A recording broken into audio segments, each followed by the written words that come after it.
Como primera ponencia tendremos al doctor Calixto Malcolm, profesor de Introducción al Derecho, Derecho Bancario y magistrado de los Tribunales Marítimos aquí en la República de Panamá.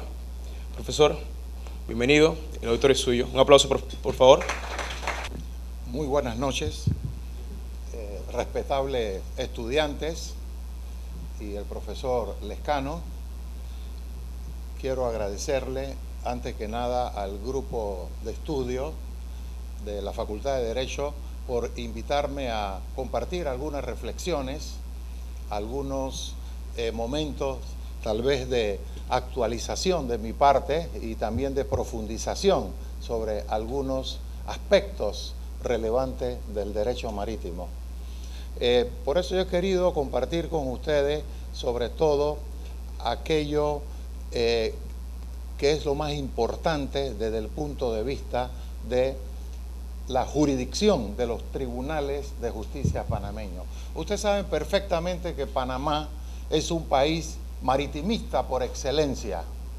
Nosotros, además de la vía interoceánica, el Canal de Panamá, tenemos la flota mercante más grande del mundo, que conlleva que bajo ese principio de la ley del pabellón, a bordo de la misma se aplique el ordenamiento jurídico panameño, no solamente en los aspectos relativos a la navegación, sino a los cientos de tripulantes que llevan a cabo la operación de ese buque.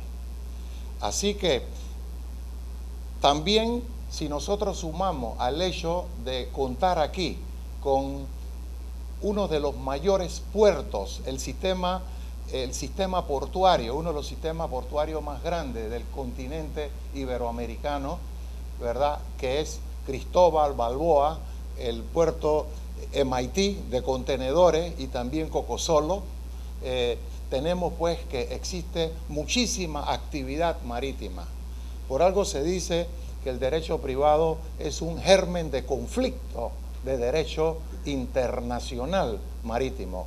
Sí, porque si sumamos toda la actividad de los buques que circundan nuestras aguas cuando transita por el canal, si lo sumamos también a los tripulantes a bordo de las naves panameñas cuando hacen sus reclamaciones salariales o bien cuando quieren hacer valer sus prestaciones de tipo civiles por haber experimentado alguna lesión mientras se desempeñaban a bordo de la nave, sin duda pues que se va a aplicar mucho el ordenamiento jurídico panameño, con mayor razón que muchos de los interesados ven como atractivo el foro panameño para plantear sus demandas, su litigio, porque ellos piensan que aquí bajo ese principio del foro shopping contamos con un foro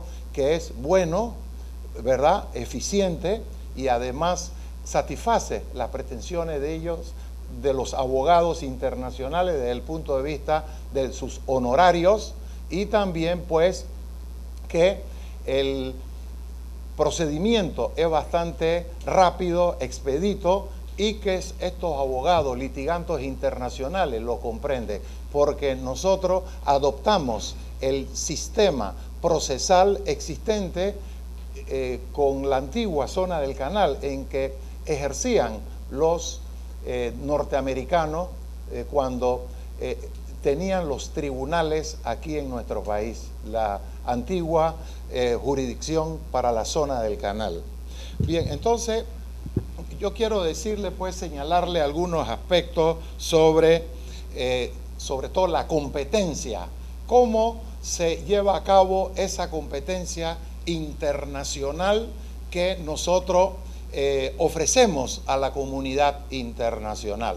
Ustedes saben que por regla general los tribunales de justicia tienen jurisdicción y competencia sobre los actos jurídicos, los hechos, las vicisitudes que se den dentro del ámbito jurisdiccional de su territorio, en este caso de su territorio marítimo, o bien que se vean involucrados intereses, conflictos que le atañen a ellos, ¿verdad?, en lo que respecta a su país. Pero la mayor parte de los países de América Latina y de muchos países del mundo no tienen una competencia abierta, ofrecida a la comunidad internacional, como el caso de la República de Panamá, que nosotros, independientemente donde se haya originado la causa de pedir, la pretensión, los hechos, nosotros extendemos el brazo de la Administración de Justicia para cualquier persona, cualquier afectado, cualquier litigante que quiera comparecer a nuestro territorio a reclamar sus derechos. En ese sentido, pues nosotros podemos decir que somos un centro de administración de justicia internacional. Desde luego que, como de acuerdo por disposiciones constitucionales, la justicia panameña es gratuita. Nosotros no podemos ofrecer una justicia a foráneos gratuita si no existe una motivación cierta, ¿verdad? No vamos a permitir juicios en realidad ficticios o juicios de papel que en cualquier momento las partes puedan retirarse y abandonar un litigio activo, ¿verdad?, con todo el sacrificio y la dedicación que podamos haber hecho en un proceso determinado. Por ello, nuestro ordenamiento procesal marítimo exige como condición para que pueda el tribunal conocer efectivamente de una causa extranjera, foránea, ¿verdad?, surgida fuera del ámbito jurisdiccional nuestro, que exista una figura fundamental que es el embargo preventivo de buque o secuestro como condición sine qua non para que nosotros conozcamos de esa causa.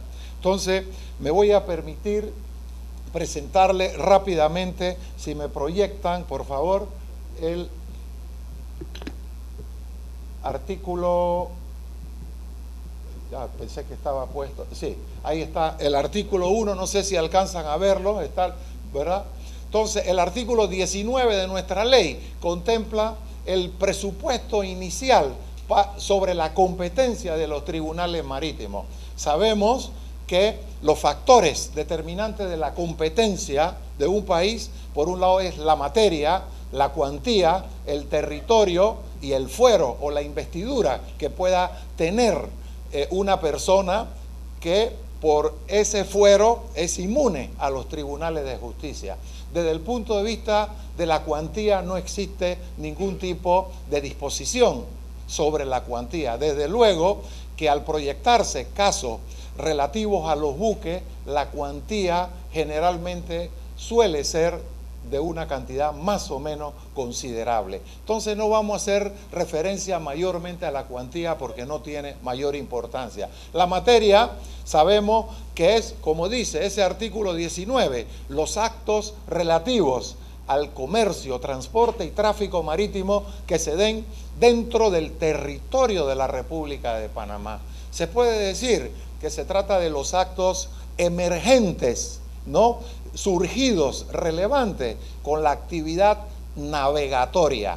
Esa redacción del primer párrafo, como se concibió en los años inmediatamente posteriores al logro de nuestra soberanía sobre el Canal de Panamá, la redacción hace referencia todavía a las aguas del canal, los lagos, sus aguas navegables, etcétera, pero en realidad basta pues una actividad navegatoria en las aguas de la República de Panamá, ya sean lacustres, ya sean fluviales, ya sean marítimas, porque como ustedes comprenderán, cuando se navega, cuando se transita por el Canal de Panamá, a ratos se está navegando en una de tipo lacustre, porque se navega por el lago Gatún, y entonces forma parte también de la materia marítima. No obstante, no es mar propiamente tal.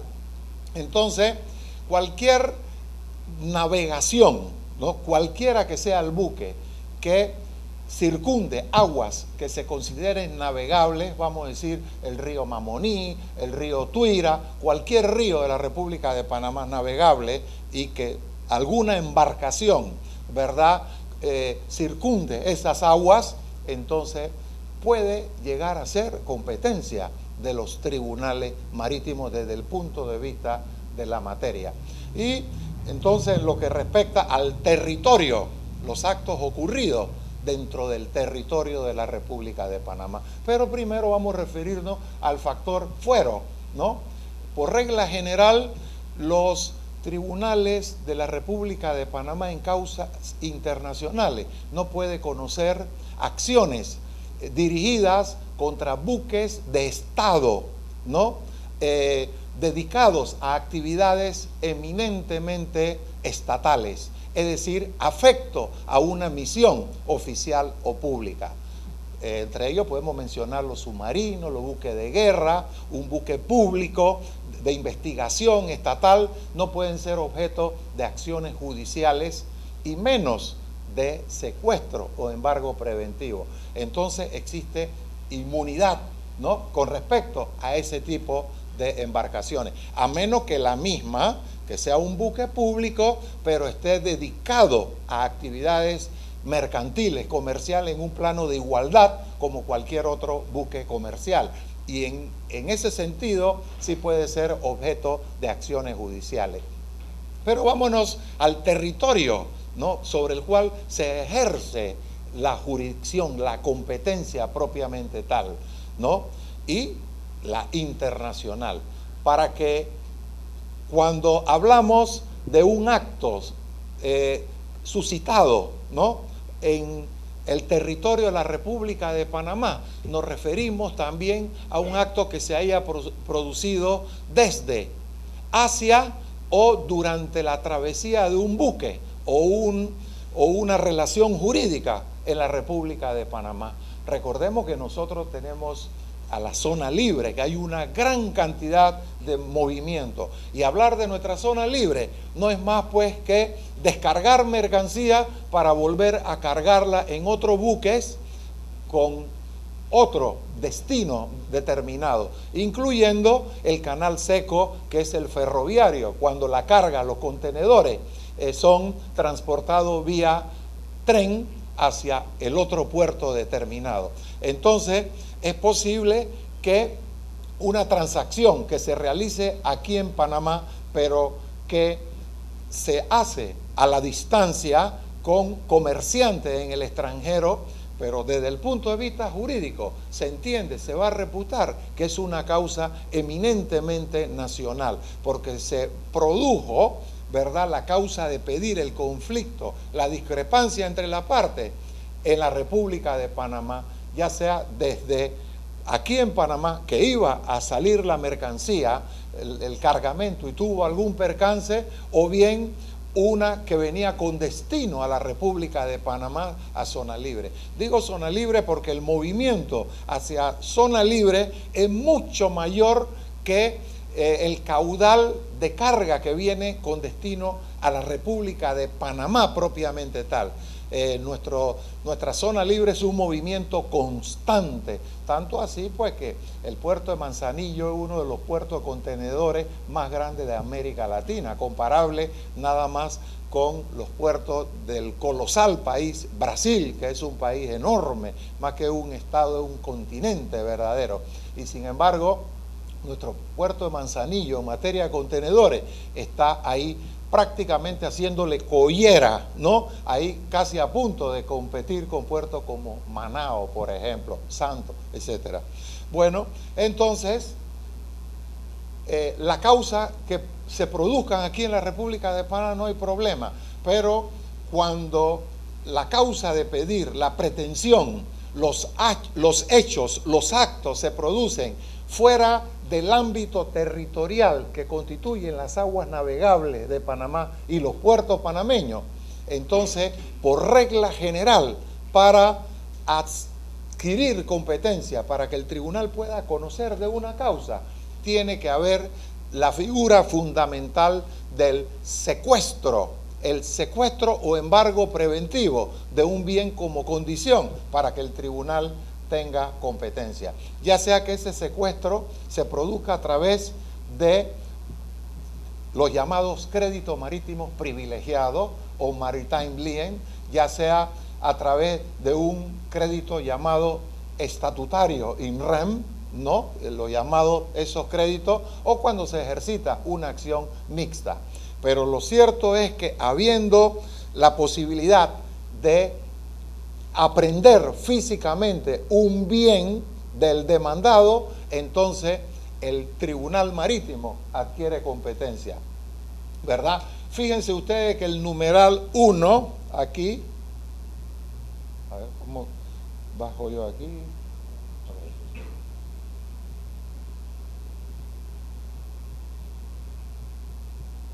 Dice que cuando el numeral 1 dice, ¿no? Y el encabezamiento, los tribunales también tendrán competencia privativa para conocer de las acciones derivadas de los actos que trata el párrafo anterior, ocurridos fuera del ámbito territorial antes señalado, o sea, la jurisdicción natural, obvia de los panameños.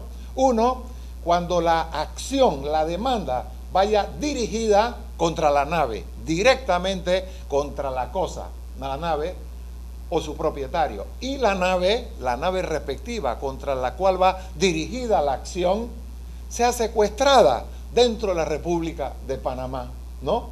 Como consecuencia de tal acción, no que una pretensión cualquiera, yo voy a secuestrar esa nave específica, no, ¿verdad? Porque se trata de los llamados créditos que según la legislación que ampara, ¿no?, la obligación de que se trate, permite que se pueda dirigir una acción contra la cosa misma. No mucha legislación, por regla general, las legislaciones latinas, ¿no?, ¿verdad?, provenientes del derecho romano itálico, no autorizan acciones dirigidas contra la cosa misma, es decir, personificar a una nave como si fuera un demandado. O sea que la acción en la causa misma, ¿verdad?, se dirige contra el buque como si se tratase de la persona del demandado. Entonces, los créditos marítimos privilegiados, en la forma como están concebidas en la legislación panameña, sí tienen esa personificación, porque en nuestra ley de comercio marítimo dice que la nave, aunque un mueble por naturaleza, es un ente con responsabilidad propia en lo que constituye su patrimonio. Es un ente muy particular, es decir, tiene cierta personificación y por lo tanto en nuestra legislación sustantiva permite que se puedan dirigir acciones procesales dirigidas contra la misma cosa, porque el numeral 1 del artículo 19 permite esa acción in rem contra el bien mismo. Y el número 2 dice, cuando el tribunal haya secuestrado otros bienes pertenecientes al demandado, aunque ésta no esté domiciliada dentro de la República de Panamá. Quiere decir pues que cuando se tratan créditos privilegiados o créditos estatutarios in rem o aquellos créditos que la legislación que regula la obligación de que se trate y uno aplica, vamos a suponer, si vamos a aplicar la ley de Indonesia, la ley de Indonesia permite que un bien como una nave sea perseguido directamente y se pueda demandar como si fuese una persona. En ese sentido, entonces, nuestro derecho procesal permite que se ejercite de esa manera. Y también, por otro lado, el número 2, cuando se secuestra cualquier otro bien. Pero cuando se secuestra cualquier otro bien, no puede ser para hacer valer crédito marítimo privilegiado propiamente tal, sino que son típicas las obligaciones muy propias del derecho común, que uno demanda al demandado y le secuestra un bien de su propiedad. En ese caso, del número 2, nosotros solemos llamarle para adscribir competencia. Adscribir como sinónimo de atribuirle competencia a los tribunales marítimos. Tercero dice, cuando la parte demandada se encuentre dentro de la jurisdicción de la República de Panamá y sea personalmente notificada. Claro, esa es la regla general. general, ¿no? Como cualquier reclamación o cualquier juicio que se entable ante la justicia ordinaria. Ver un juego de circuito cuando el demandado se encuentra en la República de Panamá y se le notifica personalmente. Pero ese demandado no puede estar en un hotel, ni puede andar en tránsito, ni puede andar turisteando. Cuando se le notifique personalmente, porque él debe estar establecido en algún momento aquí, ya sea que tenga un agente, tenga una filial, una sucursal o una oficina aquí y se le pueda formalmente notificar personalmente y lógicamente. Y luego viene el 4, que es bastante controversial, cuando se dice que cuando una de la nave involucrada sea de bandera panameña o la ley sustantiva resulte aplicable según la obligación de que se trate. Porque si se celebra un pacto, un contrato, y las partes han acordado que los tribunales de justicia panameños tendrán competencia marítima, lógicamente que se podrá entablar la demanda aquí. O cuando se desprende de la propia ley panameña en los distintos casos diseminados que permite que haya secuestro. Pero el aspecto conflictivo es aquel que dice que cuando la nave involucrada sea de bandera panameña. Y en ese sentido, desde el punto de vista de nuestra jurisprudencia, han habido fallos variados en ese sentido, porque según un criterio de la Corte, en un momento señaló que no basta que el buque sea de bandera panameña, sino que el propietario tiene que tener su principal domicilio de negocios en la República de Panamá. Debe estar establecido aquí. Y la razón de eso que se dice es porque nosotros somos una bandera de conveniencia, un registro ocasional que el propietario es una sociedad constituida nada más que para ser el propietario durante el abanderamiento de la nave.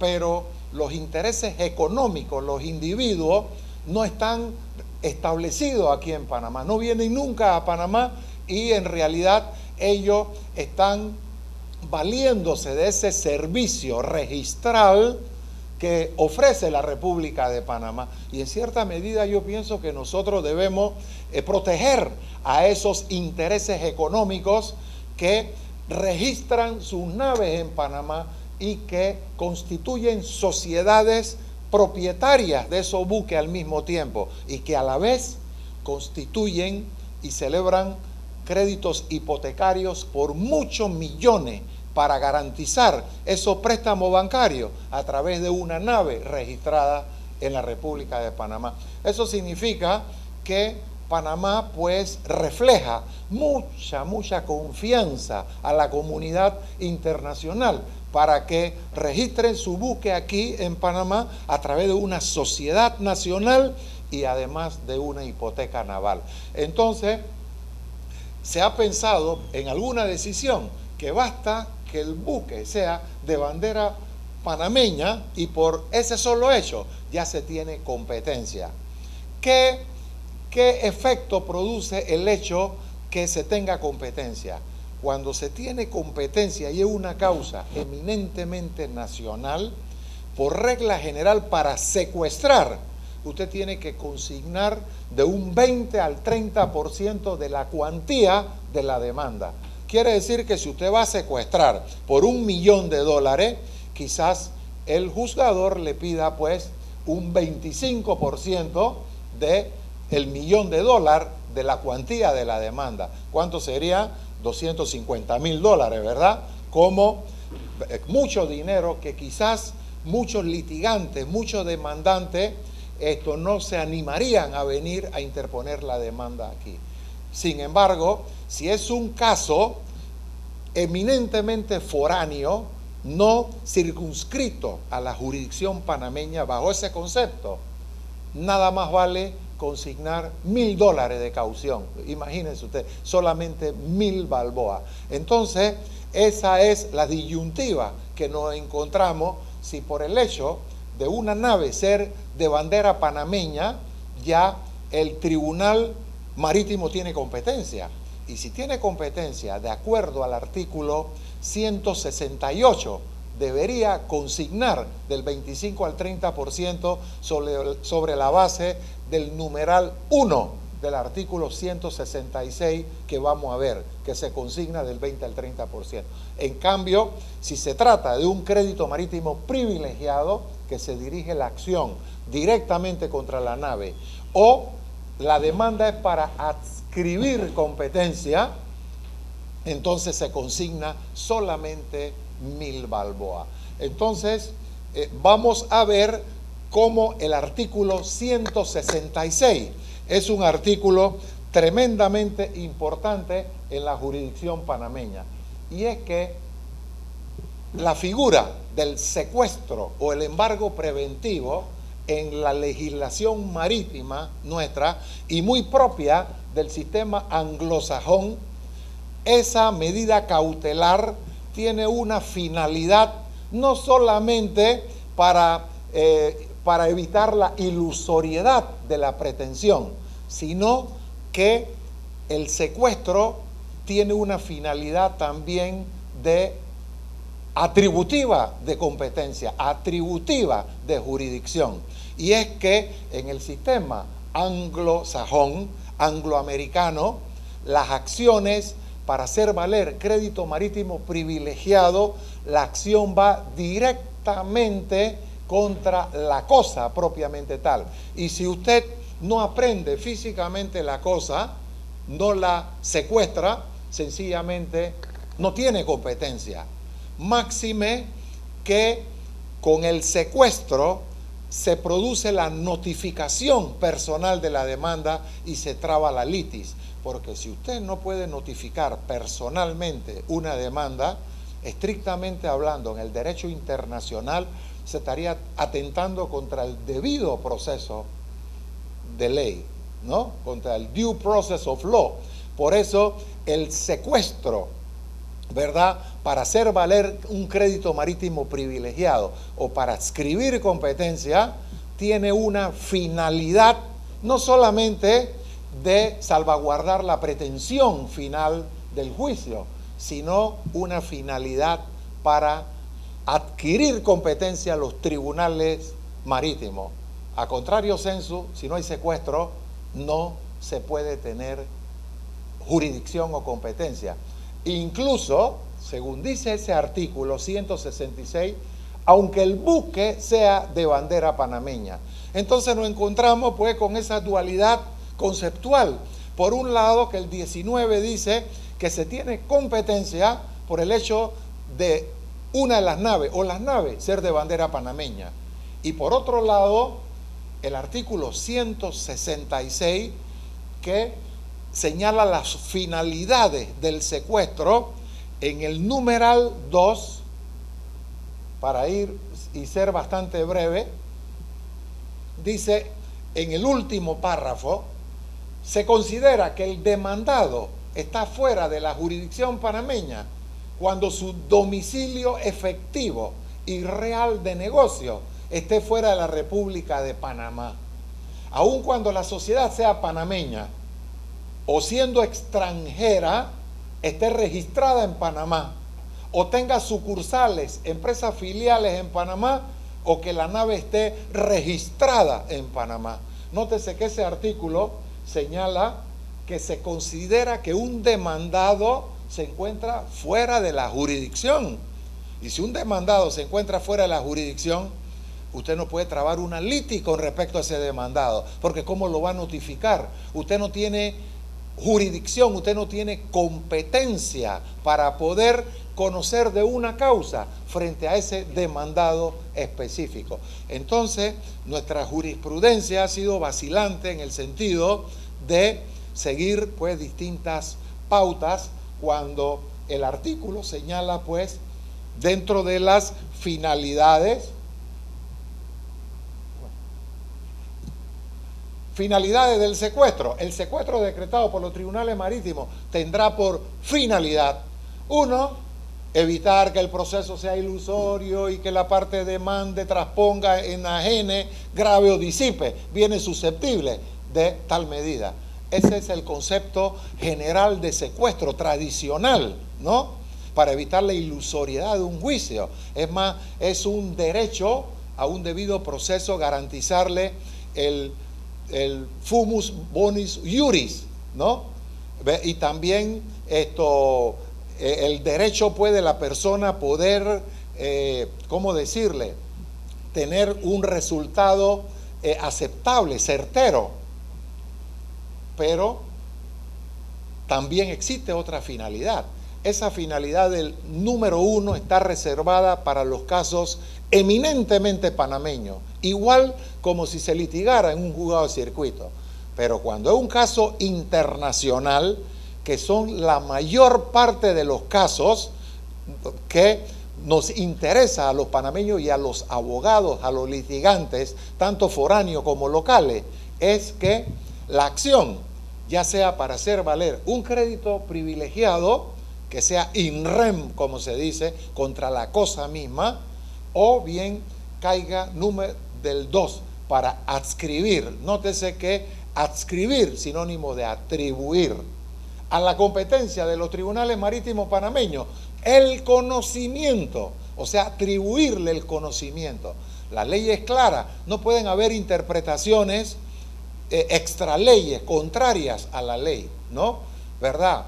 Uno no se puede apartar del tenor, porque ese es el principal elemento de interpretación de una norma jurídica, el factor gramatical, literal.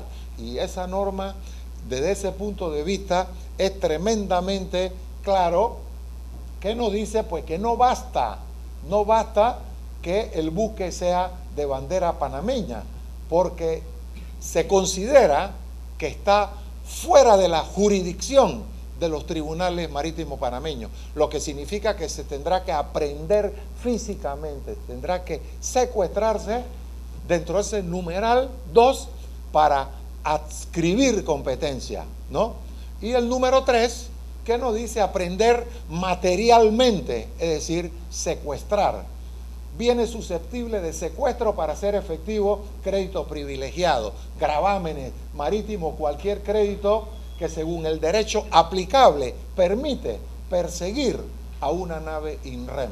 Estos son los créditos marítimos privilegiados propiamente tal que existen en todos los códigos iberoamericanos de América Latina, que son un poco rigurosos, son herméticos. Los países de Centroamérica y todo, y de Suramérica, Paraguay, Uruguay, todos esos países tienen una norma privilegiada bien rigurosa. Nosotros tenemos un sistema de concebir los privilegios marítimos muy flexible, porque nosotros adoptamos, copiamos el sistema angloamericano que tenían los norteamericanos que ejercían su jurisdicción aquí. Y por otro lado, pues existen los llamados créditos llamados estatutarios, derechos estatutarios. ¿Por qué se le dice crédito estatutario? Porque viene de statute, que es una ley formal, es una ley parlamentaria, porque el derecho anglosajón por regla general es del common law, es un derecho eminentemente consuetudinario, ¿no? Y en el ámbito marítimo se aplica. Entonces, existe por un lado el derecho producto de la jurisprudencia, de las decisiones judiciales, jurisprudential law, derecho jurisprudencial, ¿verdad?, que los tribunales tienen que seguir las pautas, las decisiones acordadas por tribunales de más baja jerarquía o iguales que ellos. Y por otro lado están las leyes estatutarias. Pero ¿qué pasa? Como Inglaterra pertenece a la Comunidad Económica Europea y hay una gran cantidad de actividad entre los países del Mediterráneo y de los países europeos, todos estos países suscribieron los convenios, como el convenio de embargo preventivo de buques, ¿no?, el de 1952 y otro posterior. Entonces, Inglaterra no podía darle la espalda a esas convenciones con los llamados y también convenios sobre crédito marítimo privilegiado e hipotecas navales. Entonces, esos créditos lo absorbió como un derecho parlamentario y a través de leyes formales acogió esos créditos que no son exactamente iguales que lo que ellos tenían producto de su jurisprudencia, de la decisión de sus tribunales de justicia. Y por eso existen los dos. Existen incluso una dualidad, porque muchos llamados derechos estatutarios in rem coinciden con los llamados, en los ingleses los llamados maritime law, derechos privilegiados propiamente tal. En Estados Unidos no existen los derechos estatutarios in rem, ellos nada más que tienen los derechos privilegiados propiamente tal. Pero los británicos y toda la gama de países que están influenciados bajo su ámbito de influencia jurídica, llámese India, Pakistán, Bangladesh, Australia, Nueva Zelanda, aquí mismo el Caribe, Jamaica, Trinidad, en fin, muchísimos países del mundo están influenciados por el derecho británico, que fueron colonias de ellos. Ellos tienen esa dualidad de los llamados créditos privilegiados maritime lien y los derechos estatutarios in rem, ¿no? Que son más o menos parecidos, pero los maritime lien son producto de la jurisprudencia y se pueden contar con los dedos de la mano, son unos cuantos nada más. En cambio, los estatutarios in rem son una gran cantidad de ellos, muchísimos, que permiten perseguir a la nave, seguirla y aprenderla físicamente, ¿verdad? Siempre y cuando que el crédito esté vivo, porque si el deudor traspasó la obligación, vendió la nave, ya ahí muere. No tiene esa condición de rey persecutoria, que se puede perseguir al buque, incluso más allá de haberse enajenado la misma. En cambio, los privilegiados sí, los créditos privilegiados persiguen a la nave donde quiera que vayan, aunque se haya vendido o enajenado, porque constituyen una especie como de derecho real, casi un derecho real. Entonces, quiero decirle pues que los países suramericanos, los países del Pacto Andino, ¿verdad? Celebraron el Pacto Andino. Ellos tomaron los convenios sobre embargo preventivo y sobre crédito marítimo privilegiado y los fusionaron, y a través de una llamada Decisión 487 crearon un texto, y esa es la ley de ellos sobre acciones judiciales. Pero hasta donde yo tengo conocido, ellos no ejercen la acción in rem propiamente tal, sino siempre in personam, pero con acción de secuestro, desde luego. Y se puede perseguir a la llamada una nave hermana, una nave pues bajo la misma propiedad. Quizá el colega Lescano le podría tocar algo con respecto a eso, porque se puede secuestrar a otra nave que no es la misma que originó el crédito de que se trata, pero sí es del mismo propietario, del mismo interés económico, y por lo tanto se le puede también secuestrar. Bien, entonces ya para terminar, porque yo sé que el tiempo que me han dado es limitado, yo quiero hablarle un poquitito rápidamente de las reclamaciones civiles y laborales surgidas del trabajo marítimo, ¿no? Por disposiciones constitucionales, tal como dice ahí, todo lo relativo al capital y el trabajo son competencia de los tribunales del trabajo. Pero eso es lo relativo a las relaciones laborales verdaderamente, al contrato de trabajo, las prestaciones, horas, vacaciones, horas de trabajo, en fin, ¿no? Todo eso que se suscite cuando se aplica el derecho panameño, el derecho laboral panameño, son competencias de la jurisdicción laboral, no hay duda de eso. Pero ¿qué pasa? Muchas veces un marino reclama no salario, ni prestaciones laborales, ni vacaciones, ni 13º mes, sino que él quiere una indemnización resarcitoria civil, producto de un hecho ilícito del empleador, ¿no? Su empleador cometió un acto negligente, temerario, imprudente, violó una norma de seguridad terrible que le ocasionó la muerte, o lo dejó cuadrapléjico, lo lesionó. Ese tipo de reclamación sobre todo la relativa al daño moral, no puede reclamarla nunca en una justicia laboral. Los jueces laborales no tienen competencia en nuestro sistema para conocer semejante reclamación.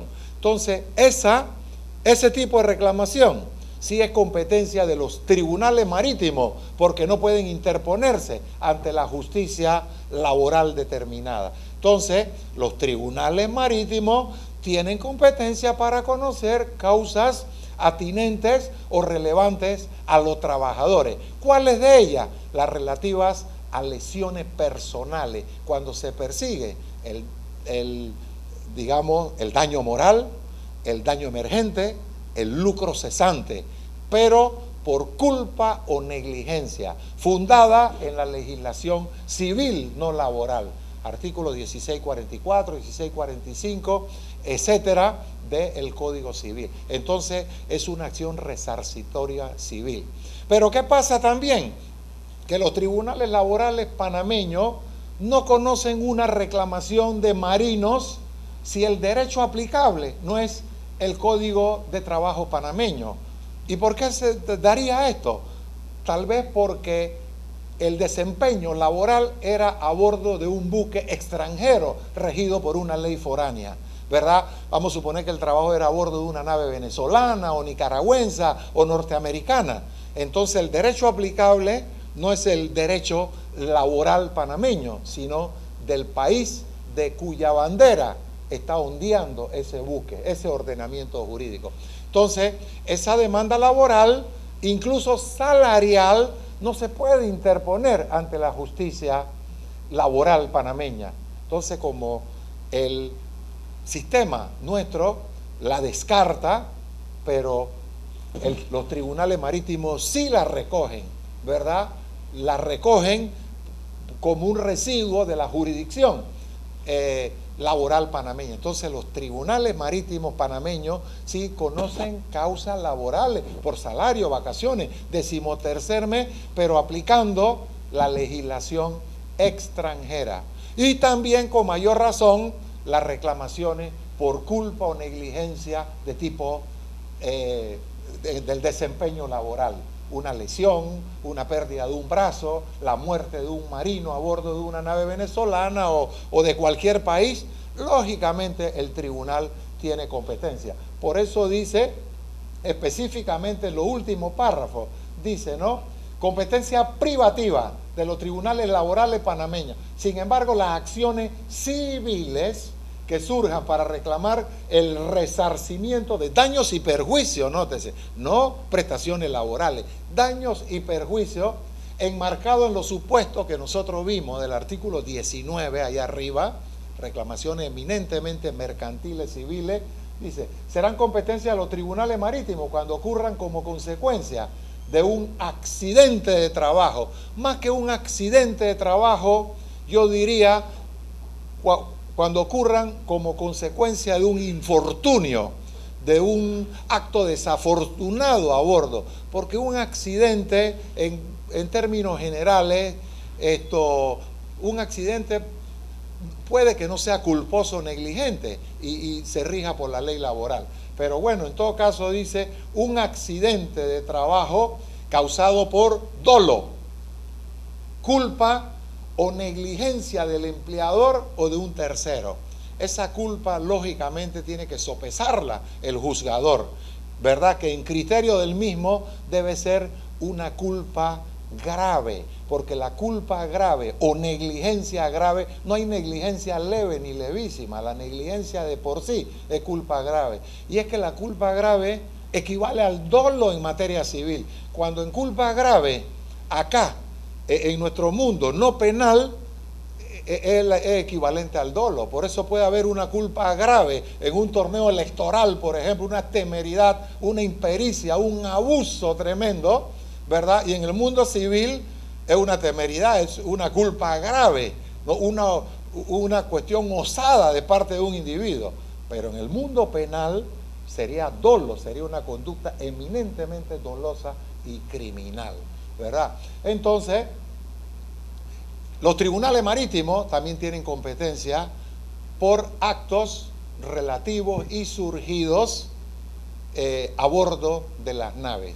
Y ya para finalizar muy brevemente, esto es muy corto, lo que le diría aquí, son la medida conservativa o de protección general. ¿Qué pasa? Como nosotros decíamos que se tiene que secuestrar para que el tribunal tenga competencia, porque si no se aprende físicamente, aprender materialmente un bien, pero ¿qué pasa? Los abogados han querido, como se dice popularmente, bypassear la legislación y han recurrido a la llamada medida conservativa o de protección general, igualita como en el Código Judicial llamada medida conservatoria o de protección general, que dicho sea de paso, fueron derogadas del Código Judicial, porque esa es una medida muy amplia, una gran atribución que se le da al juez de decretar una medida contra un banco, contra un registro público, para que no se pueda vender, no se pueda enajenar un bien de propiedad de un demandado.